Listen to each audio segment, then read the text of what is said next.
Hi YouTube. I wanted to just make a video all about our first IUI experience. So my last video was basically just updating everybody on how the cycle was going and kind of like what led us to this point. So I think I left it on, it was Tuesday when I filmed the last video I made, and I actually went back to the clinic on Thursday to check on the follicles to see what the size was, because when I went on Monday, I had one 11 millimeter and one 12 millimeter or centimeter millimeter. Yeah, I think. I don't know. One was 11 and one was 12. And the ultrasound tech that was doing it explained that they want to see them at like a 20 before doing the trigger shot and then scheduling the IUI. So I had a little ways to go. So I went back on Thursday and they were both at 18s, a little bit over 18. Sorry about the lighting. I feel like every video I say sorry about the lighting, but I'm sorry. So anyway, that was good. It was a Thursday and I was like, oh my God, they grew. Like I really was kind of expecting to go back there and then be like, yeah, sorry, like they're shrinking. I don't know, just because I have such issues ovulating, I was like just really excited that the letrozole worked. It was my first time taking letrozole. If you watched my like original Clomid video, that was all about how Clomid just didn't work for me. My body just did not respond. So a couple things to note. Well, I guess I'll get into it. So yeah, so Thursday comes, the ultrasound tech I've never seen before, but she was like, okay, great. Like you're going to take the trigger shot tomorrow and your IUIs will be Saturday and Sunday. And I was like, Saturday and Sunday, like two? And she was like, yep, you're going to do them back to back. So Saturday and Sunday. And I was like, oh my God, okay, like, all right. So yeah, then I got a call later on kind of explaining in a little bit more detail. So since it was a weekend, the clinic, that the building that I go to, they're not open on the weekends, so we had to go to a different one. And now it's a little confusing because we do have a 2-year-old daughter. So I was trying to like think in my head, like how we're gonna plan like childcare. And since like me and Kyle both had to be there, but turns out Kyle had to do his thing. He had to be there at 6:20 in the morning each day. So I feel really bad, but he got the job done. He prevailed. He really persevered in a time where we needed him, and he got up at 5:45. The clinic is like 25-30 minutes away, so he got up on time. He made it there. He did his thing, and he came on home with Starbucks both times. So he's really a hero, honestly. So yeah, so that he did his thing that at 6:20, and then my IUI was scheduled for 7:50. So basically as soon as he got home, like I left. But it worked out well since our 2-year-old was still sleeping. We were able to do it without needing childcare of any kind.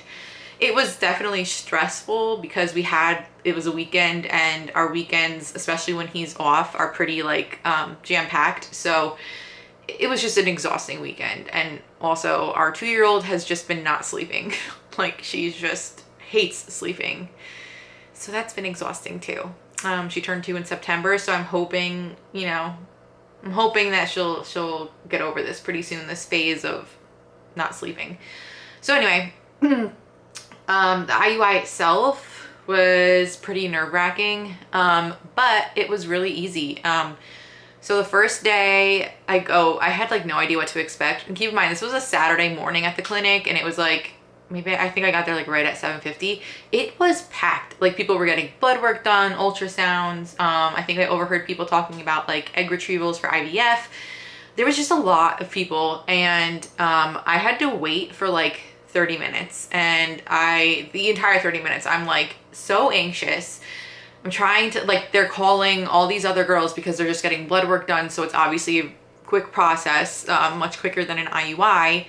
So I'm just like, oh my God, like what if his sperm dry up and die? And like, what if, by the time I go, like, it's like they forgot or something, which is completely crazy. But yeah, so I actually asked the front desk lady, like, is it my time soon? And she was like, what's your name?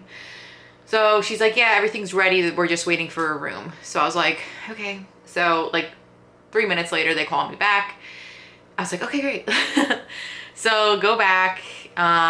You know, it's pretty much everything that you would think it is. You undress from the waist down, you lay, stirrups are there. It wasn't, you know, the most enjoyable feeling. So the two people come in. One was the doctor that was doing the IUI, and then I guess like somebody just there for like training purposes, I guess. I don't know. The first day, Saturday, she said that my cervix was hiding. I didn't know what that meant, and I was like, oh, like what does that mean? So she had to use a different what is it called? A different you know, the thing that they stick they stick in you. I don't know, what is it called? It starts with an S. I'll think of it later. But she needed to use a longer one to get to my cervix, because basically an IUI is them going through the cervix, shooting the stuff into your uterus. So anyway, it took about 5 minutes. It was great. So I was like, great, it's done. And then I laid down for 2 minutes. They put a timer on for 2 minutes, and then basically Sunday was the same thing. So I don't know yet. Oop, sorry. My work is course calling me as I'm trying to do this. So that was that. And then I kind of just like laid there, and they're like, nope, you're good to go. Like, go enjoy your day. And she even like made a comment. She's like, all right, well, they're off to the races. Like, you're good. And I was like, okay, great, easy. And then I did the same thing the following day. So, and actually on Sunday, I was like super crampy and super just like uncomfortable because the first day didn't go so well, as far as like, it wasn't, you know, the catheter. It's not the catheter. What is the word that starts with an S? I'll think of this later and I'm going to be mad. But yeah, so I was a little bit sore on Sunday. But I mean, it was still over in 5 minutes and it was done. So I've kind of been crampy. So today is Thursday, November 12th, and I had this done on the 7th and the 8th. So, you know, it's only like 4 days after my last one. So obviously, like, I have no signs of anything. I did feel a little bit crampy. Like, really, even today, I still have some like dull cramping. I'm not sure what that means, or if it means anything at all. But basically, I have to go in Monday, the 16th, to get my progesterone tested to obviously make sure that that's at a good level. And then on the 23rd is when I'll go in for the blood pregnancy test, assuming I don't get my period. So if this didn't work, I would probably get my period, yeah,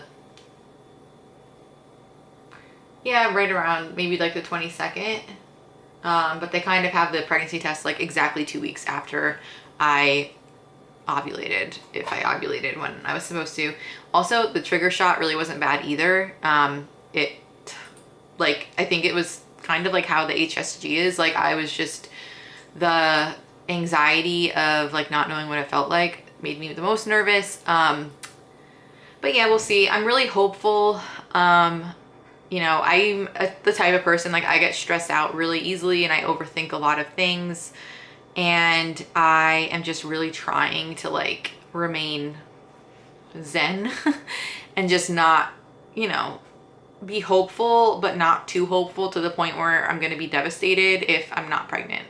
Because the truth is, you know, if this didn't work, then we will save up some bread and do it again. And hopefully that time works. But I am really hopeful that this time works. I've been doing like a low carb diet for months now. Just trying to like reduce inflammation and help my PCOS. I'm also on metformin now.